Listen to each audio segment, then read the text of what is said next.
के पास जाता था डाउट्स लेने के लिए।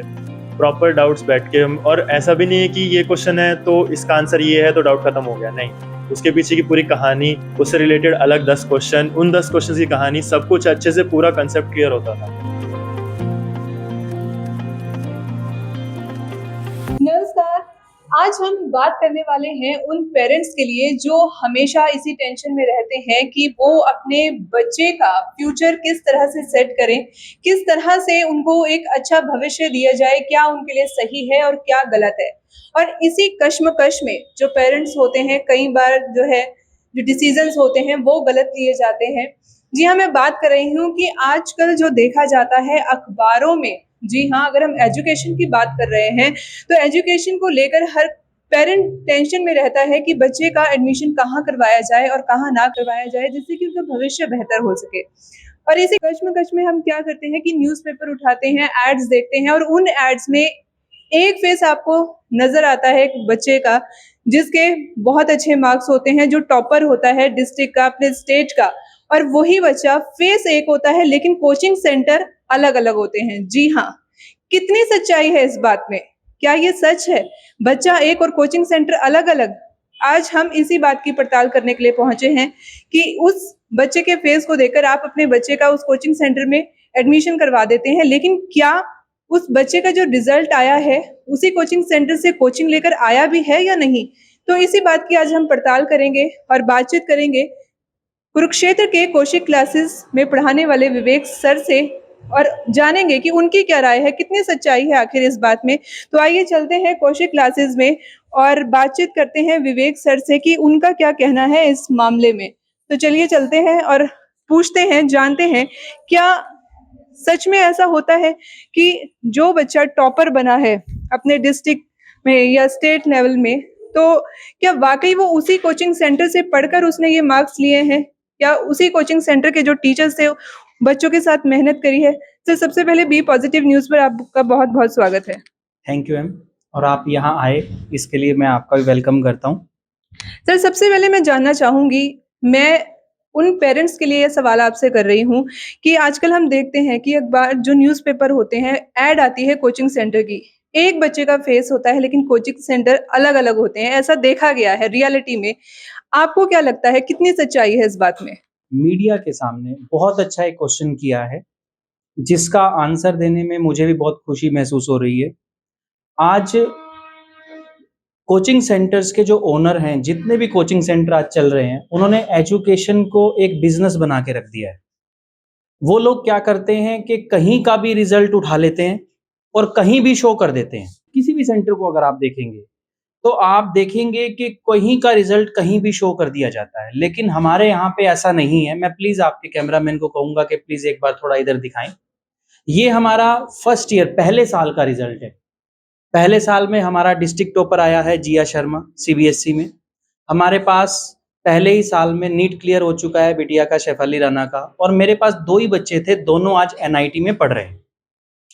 तो हम लोग जो यहाँ पे रिजल्ट आपको शो करेंगे वो हमारे यहीं के होंगे, हमारे ही छत के नीचे बैठकर पढ़ने वाले बच्चे होंगे, और इन्हीं बेंचेस पे बैठ के उन्होंने एजुकेशन अपनी ली है 1 साल 2 साल, जितना उनका कोर्स रहा होगा। तो विवेक सर, आपका मानना है कि वाकई में ऐसा किया जाता है, लेकिन मैं पूछना चाहूंगी क्यों ऐसा क्यों किया जाता है? क्योंकि एक कोचिंग सेंटर है, जब उसकी शुरुआत होती है तो इसी सोच के साथ होनी चाहिए कि बच्चा जब आ रहा है उसको एक अच्छा भविष्य बनाने के लिए जो टीचर है उसको लग जाना चाहिए, जुट जाना चाहिए, लेकिन रिजल्ट क्या नहीं आ पाते हैं? ऐसा होता क्यों है, ये मैं आपसे जानना चाहूंगी। मैम, इसके देखिए 2 रीजन हैं ऐसा होने के। एक, आप अपनी फैकल्टी को इधर से उधर ट्रांसफर करते हैं, 2-3 ब्रांच में अपने टीचर से पढ़वाते हैं, तो इससे बच्चों को ना तो प्रॉपर डाउट मिल पाते, ना ही उसे एक्स्ट्रा क्लास मिल पाती। और देखिए, अगर कंपटीशन की बात करें तो कंपटीशन इतना ज्यादा है, जिसके अंदर सबसे जरूरी है कि बच्चे को टाइम मिलना चाहिए। जब तक टीचर बच्चे को एक्स्ट्रा टाइम नहीं देगा, आई टू आई कॉन्टेक्ट के साथ उसे एक्स्ट्रा डाउट्स नहीं मिलेंगे, तो वो कॉम्पिटिटिव फील्ड में कुछ अच्छा नहीं कर पाएगा। और ऐसा इसलिए किया जाता है कि एक ही टीम को रख लिया जाता है, 2-2 दिन, 3-3 दिन के हिसाब से उन्हें अदर अदर सेंटर्स पे घुमाया जाता है, जिस वजह से उनका पैसा जो उनकी इनपुट है पैसे की, वो तो कम हो जाती है, लेकिन बच्चे की जो आउटपुट है, वो ज़ीरो हो जाती है। ये रीज़न है। जी। तो बच्चे जब आते हैं कोचिंग सेंटर में उनके एस्पिरेशंस होते हैं। आपकी इंस्पिरेशन से उनके एस्पिरेशंस पूरे होने चाहिए जी। और आपकी टैगलाइन भी है योर सक्सेस आवर मोटो। जी। तो इस टैगलाइन को आप लेकर चले तो कौशिक क्लासेस इस लाइन पर कितना खरा उतर रहा है वो मैं आपसे जानना चाहूँगी। देखिए, मैं अपनी तारीफ़ खुद के मुँह से नहीं करना चाहता, मैं केवल आपके थ्रू यही बताना चाहता हूँ कि हमारे पास टोटल 13 टीचर हैं अभी तक और हमारे पास टोटल 140 नियर अबाउट आज 140 बच्चा है।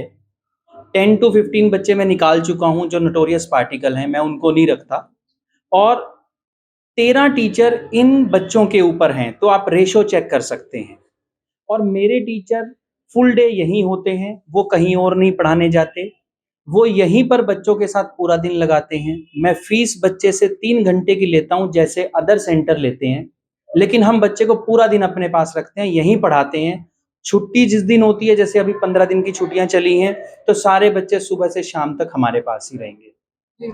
तो सर इतना बड़ा ये जो झोल होता है, जी। रिज़ल्ट कहीं का और कोचिंग सेंटर कहीं और का, तो जी। मैं जानना चाहूँगी जैसे कि आपने अभी बताया था कि जिया लड़की है वो जी। डिस्ट्रिक्ट टॉपर रही है और आप ही के कोचिंग सेंटर से उसने कोचिंग ली है, यहीं जी। से स्टडी करी, तो मैं उससे भी मिलना चाहूँगी। और एक बच्चा था मैंने स्कंद गौतम का इंटरव्यू किया था, तो उसके बारे में मैं आपसे जानना चाहूँगी, जी। क्या वो स्कंद गौतम से बातचीत हो सकती है अगर हम करना चाहें तो? जी, आज स्कंद गौतम हमारे बीच में हैं, जो एएफएमसी पुणे में आर्म्ड फोर्स का एक ही कॉलेज है पूरे इंडिया में जी, जी, जी, जी। से एमबीबीएस कर रहे हैं। तो वो बायोलॉजी मैंने उनको टीच किया था, तो मैं तो चाहूँगा कि आप ये क्वेश्चनिंग सारी उन्हीं से करें। उनके रिलेटिव्स जितने भी हैं, उनके सबके बच्चे मेरे पास हैं। देखिए, जब मैं किसी के यहाँ नौकरी किया करता था, लेकिन जो बच्चों को पढ़ाता है अच्छे तरीके से, बच्चा उसे कभी नहीं बोलता और एक टीचर के लिए सबसे बड़ी चीज़ होती है, सबसे बड़ी खुशी की बात होती है। और तब मुझे बहुत खुशी हुई थी, जब इनके रिलेटिव के बच्चों ने मेरे यहाँ एडमिशन लिया था और इन्होंने वहीं से बैठ कर के डिसाइड किया था कि पढ़ना है तो विवेक सर और उनकी टीम से पढ़ना है। तो आइए मिलते हैं स्कंद गौतम से जो कि इस समय एएफएमसी पुणे में एमबीबीएस कर रहे हैं। आइए बातचीत करते हैं क्योंकि स्कंद गौतम से बातचीत हुई है, वर्चुअली हुई है, लेकिन आज वो प्रेजेंट है हमारे साथ, तो हम उनसे बातचीत करना चाहेंगे। स्कंद गौतम, सबसे पहले आपका स्वागत है बी पॉजिटिव न्यूज़ पर। Thank you. स्कंद, अच्छा, एक सबसे बड़ा कंफ्यूजन मेरे को ये है कि जब मैंने फर्स्ट टाइम आपसे वर्चुअली बात की थी तो मैं जेनेसिस के थ्रू आपसे बात की थी, वहाँ रिजल्ट आपका डिक्लेयर हुआ था, तो आज आप कौशिक क्लासेस में कैसे हैं? जब आपने बात की थी तो जेनेसिस के थ्रू ही की होगी क्योंकि मैंने कोचिंग जेनेसिस से ही ली है। पर मैं कौशिक क्लासेस में क्यों हूँ, ये इसका रीज़न सर है, क्योंकि मैंने सर से पढ़ाई की थी। तो ओके। सर जहाँ भी हैं मैं सर के पास जाऊँगा। सर अब चाहे कौशिक क्लासेस में हैं तो मैं यहाँ आया हूँ, सर जेनेसिस में हो तो मैं जेनेसिस में जाता। मैं सर से मिलने आया हूँ, मैं किसी क्लासेस पे नहीं गया।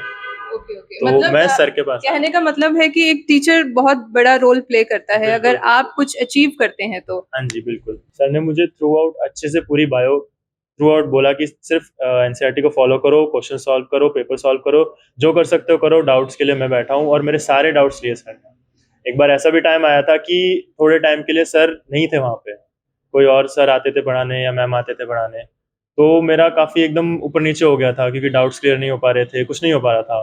मैंने सर जब वापस आए थे मैंने सर से पूछा भी था, मैं कि सर कहाँ चले गए थे?